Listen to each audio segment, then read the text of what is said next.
There was a festival of the Jews, and Jesus went up to Jerusalem. Now in Jerusalem, by the sheep gate, there is a pool called in Hebrew Bethzatha, which has 5 porticos. In these lay many invalids, blind, lame, and paralyzed. One man was there who had been ill for 38 years. When Jesus saw him lying there and knew that he had been there a long time, he said to him, "Do you want to be made well?" The sick man answered him, "Sir, I have no one to put me into the pool when the water is stirred up, and while I am making my way, someone else steps down ahead of me." Jesus said to him, "Stand up, take up your mat, and walk." At once the man was made well, and he took up his mat and began to walk. Now that day was a Sabbath. The Gospel of the Lord. Praise to you, Lord Christ.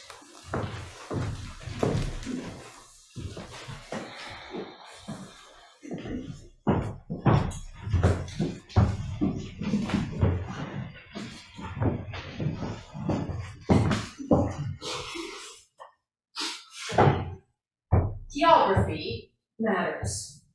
In the biblical narrative, geography is, in fact, sacred, and not just at the level of locations like the Garden of Eden and the New Jerusalem, or the Promised Land and the various lands of exile. The shape of the land itself tells the story, telling us something about what is going on just by telling us whether things are happening on a hill or in a valley or at sea. Today, we have rivers, one of which is a river of the water of life itself flowing down from the throne of God and the Lamb through the center of the holy city, the New Jerusalem. The other of which is simply a place where Paul and Timothy meet the women who will become the core of the church at Philippi. Rivers are the source of so much, winding their way throughout the biblical narrative. Not as dramatic, perhaps, as those mountaintops with the clouds and the glorious light and the manifestations, the messages from God.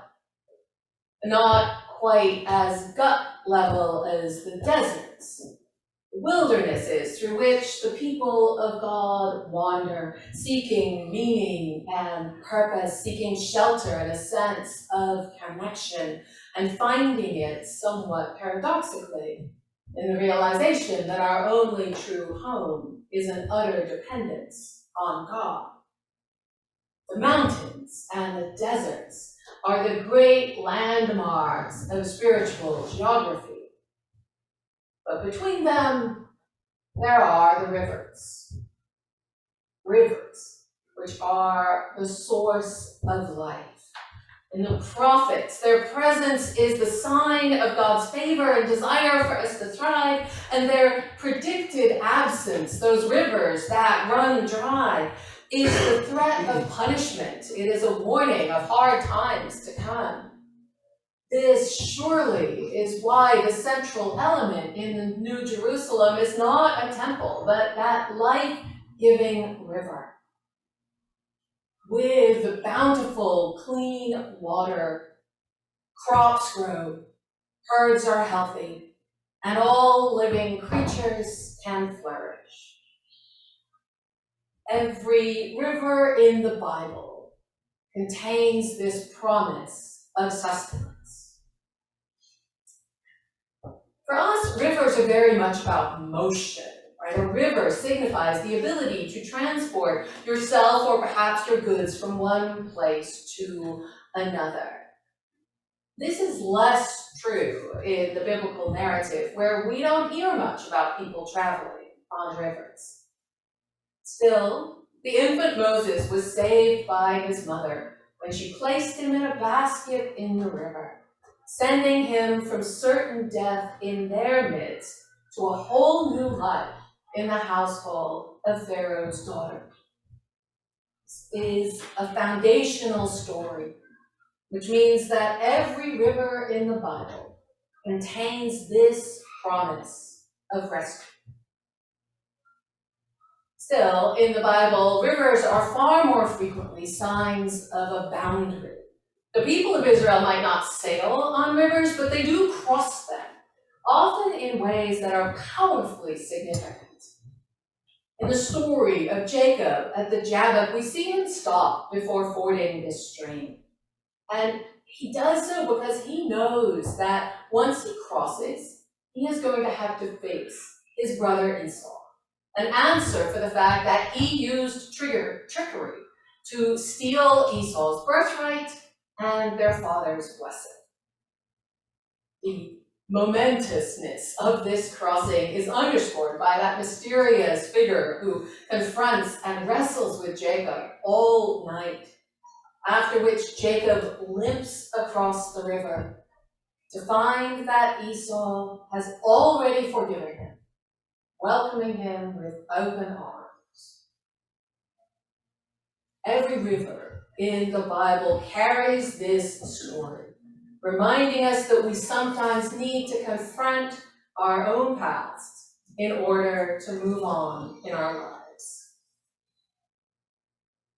Which brings us to the River Jordan. No other river in the Bible carries so much weight in the spiritual geography because it marks the entrance into the Promised Land. Having been brought out of slavery by their God, that slavery in Egypt, crossing the Red Sea at a point narrow enough to perhaps have been called a river, the ancient Hebrews soon lost the plot.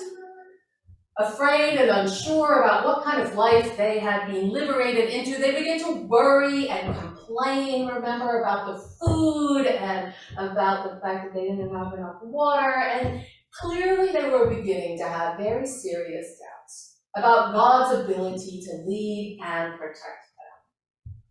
Thus began their wilderness journey, during which they stumbled and wandered and finally found a way to once again trust in their God. At the end of their time in the desert, they came to a river. Of course they did. And they crossed over the river into the land that would once again be the center point of their spiritual geography. They washed off the dust of the wilderness and entered the place in which they hoped to live out their relationship with God. Every river in the Bible carries that significance of a transition into a renewed relationship with God, but especially the Jordan, which is what brought John the Baptist out there when he enters the story, inviting the people once again to cross the river into a renewed relationship with God, urging them to remember how their ancestors had acknowledged their dependence on God, and threading in the call of the prophets, reminding the people of God, because we always need to be reminded that God's allegiance does not lie with powerful politicians and religious leaders, but with the vulnerable and the needy, the poor and the lonely. Every river for us carries an echo of the voice of John the Baptist. And so we are brought to the river outside the walls of Philippi, where Paul and Timothy have gone to spread the good news.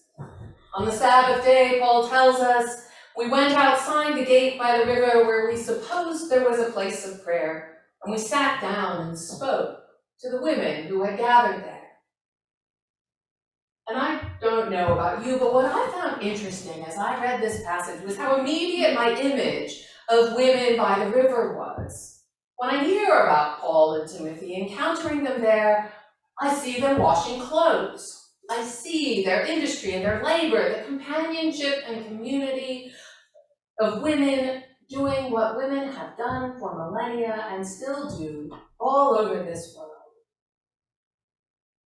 But that does not seem to be what is happening here. Lydia, after all, is a merchant, a wealthy woman with a household of her own, who likely had servants to wash her clothes. What then are these women doing by the river? Many sources I checked theorize that there must not have been enough Jewish men in Philippi to form an actual synagogue. So the few Jews there were, and the Gentiles who were drawn to the Jewish God, met on the Sabbath out by the river. They met there, it's suggested, because of all of the ways in which rivers connected them to their biblical identity, for its life-giving properties, for its echoes of rescue, transformation, reconnection with God. All of this is probably true because the land is always speaking in the Bible. But there are also scholars who suggest that the military colony of Philippi did not allow foreign religions within the walls. And the Jewish annotated New Testament informs us, right, that the word used here in Acts for a place of prayer, prosuke, is in fact a term that is regularly used to designate synagogue buildings. Meaning it's possible that Paul and Timothy did not come across a group of women talking as they washed clothes together, as I had imagined, nor did they come across the ragtag horde of an informal community sitting on rocks by the river. Perhaps instead, they entered the buildings of the synagogue at Philippi, and there they met a group of Gentiles who had been drawn to the God that they learned about there. And when these women heard Paul tell the good news, they recognized how Jesus gathered up all that had drawn them to the river in the first place, and they asked to be baptized. May we too be drawn to the river, drawn to its life-giving waters, its promise of rescue, its invitation to new beginnings, and a deeper relationship with God. Amen.